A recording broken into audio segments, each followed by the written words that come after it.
Jaden Hendrikse is a disgrace to rugby. These are not rugby values.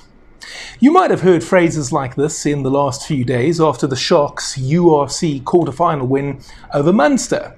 And today you are going to get a front row seat as I break down what happened, why it always happens, and try to describe why it's actually not that big a deal. So you may have seen this incident either on the TV or social media. The match ended in a draw. After that, there was extra time, and because the scores were still level, the contest had to be decided in a kicking competition, similar to the penalty shootout in football. Each team has 6 kicks, one from the middle and one from the left and the right, and then repeat the process, but you go back about 20 meters. Is it ideal? Probably not. But you also can't go on playing forever. And I would say this is better than a coin toss. Also, people will describe this as a lottery. But I actually think there's more luck involved in a football penalty shootout than a rugby kicking contest. I would say there's more skill involved in the rugby version. For example, you don't have a goalkeeper trying to distract you. Or is that really the case?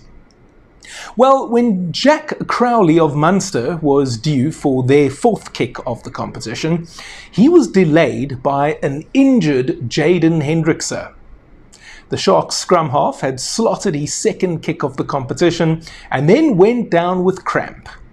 The problem, from Crowley's perspective, is that Hendrikse was down in and around the area where his kick was due to take place. Now you can understand Crowley's frustration with that. The referee told him not to worry and that he would give him sufficient time. But the time continued to tick by. And then the TV camera caught Hendrikse making eye contact with Crowley and winking at him. That was the moment all hell broke loose on social media. And that was followed by a delayed reaction full of rage by Crowley. After remaining calm and slotting his kick, he turned to Hendrikse and the Sharks medical staff and hurled several expletives at them. And this is the part where rugby fans on social media come into it. Sure enough, it wasn't wrong before people in England and Ireland were preaching about rugby values, or the spirit of the game. I think both those things are just make-believe, private school, old boy nonsense. And I'll tell you why a little later in this episode. Let's first deal with the incident itself. Was Jaden actually injured? Many say he faked it. Well, Dr. Rassie Erasmus saw fit to weigh in on the matter. This image Doc posted on X indicates that Hendrikse indeed had a problem. Could he have rolled away earlier or been helped away earlier? Yes. Did Jaden Hendrikse cheat? No, I don't believe he did. Is what he did unacceptable? No, I don't think it is. Is it unsportsmanlike? I would say yes and no. Yes, because maybe you would prefer not to see players taunting one another or faking an injury. But again, that image that Doc posted indicates that it was not a case of Hendrikse cheating or faking. Now, I said yes and no, and I've given you the reason for yes. Let me tell you why no.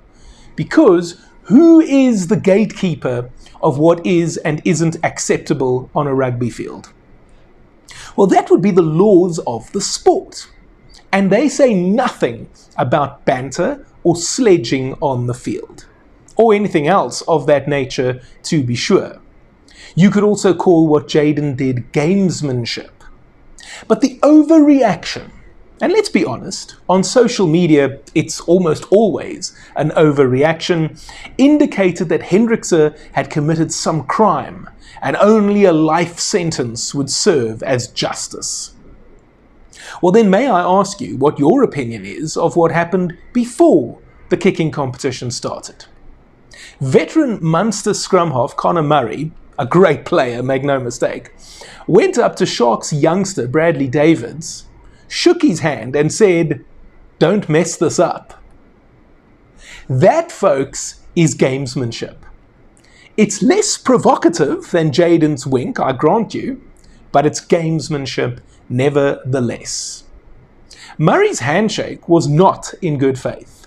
And if we're honest, David's was the player most likely to crack under the pressure in that kicking competition.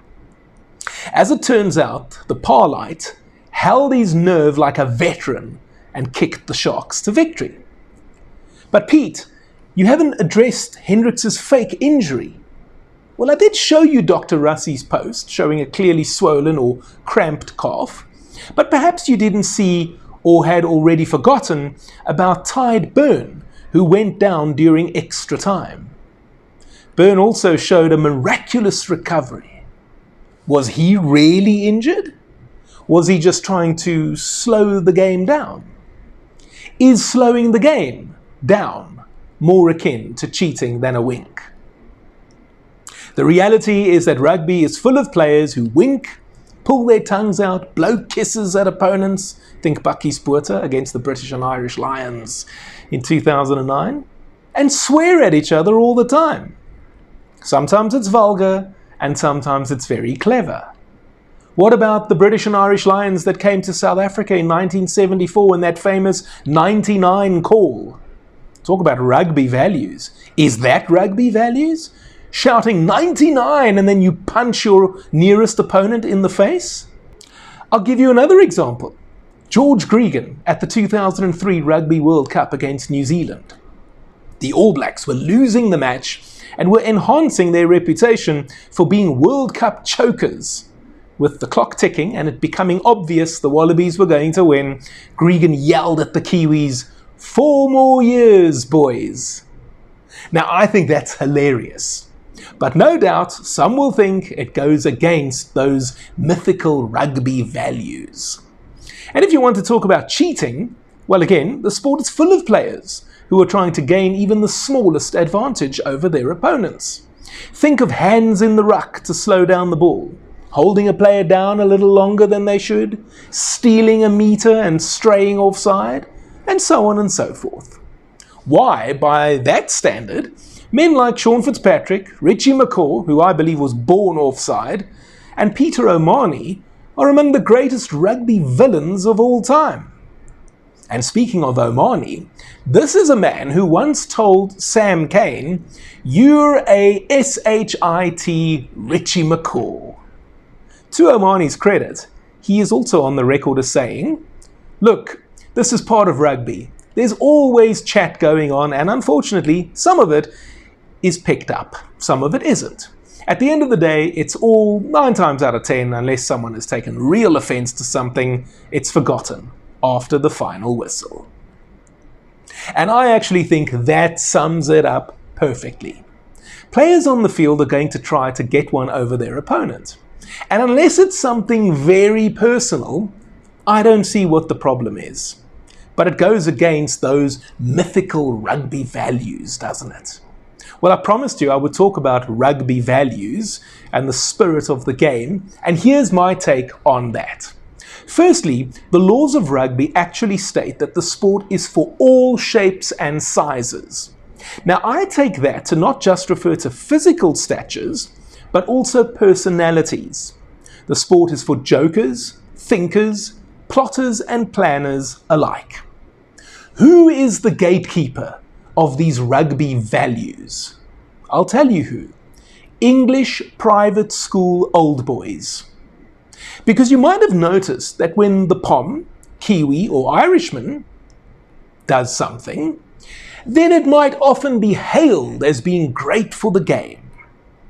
But when a South African does the same thing, then suddenly it's against the spirit of the game. If you ask me, it's nothing but 21st century elitism. It's as if they can't stand the fact that there's this little country at the bottom of Africa that beats them regularly. Well, as it turns out, it's 2025, not 1825, and they don't get to police the world anymore. When England wins a scrum and their front row celebrates, their press and their fans think it's great.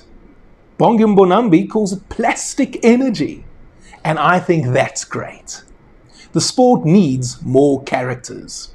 There are too many media-trained robots in rugby, I feel, always giving the same stock standard answer to questions. Let's have some fun. Let's grow the sport. We talk about growth all the time. How great would it be if Spain, Georgia, Portugal, Brazil, and many other countries were actually genuinely competitive rugby nations? Wouldn't that be wonderful? I suppose it would, until a player from those countries does something that goes against that English private school ethos. Whatever. We either want to grow the game globally or we don't. And quite frankly, I think World Rugby talks a good game, but isn't actually overly interested in making the sport anything more than what it currently is. A Commonwealth sport that allows France, Argentina, and Japan to also play. But what do you think? Was Jaden Hendrikse out of line? Maybe Peter Omani is the one who is out of line. Or perhaps you feel the way I do, where this is pretty much a case of much ado about nothing. Let me know in the comment section down below. And while you're down there, why not help me out with a super thanks? I'd love to do this full time and make even more videos for you. I'd also love to go to Australia in 2027 and cover the Rugby World Cup for you from down under on a daily basis. But in order to make that happen, I'll need some support. Super thanks is the heart button with a $sign inside of it. You'll be able to make a highlighted comment, and I promise to reply to it, as well as hit the love button on your comment. You'll also have the opportunity to make a donation to my channel of your choice. It can be 10 Rand or 10,000 Rand. And if you used to work at Eskom and you got a lekker payout, then you know what I'm expecting you to do. If you're not yet ready to support me in that manner, you can also just spear tackle the normal like button. And you can also subscribe to my channel if you haven't already done so. Something else that has got people riled up is the announcement of the new Club Rugby World Cup. I put together a video describing exactly how it is going to work, and you can go and check that out over here.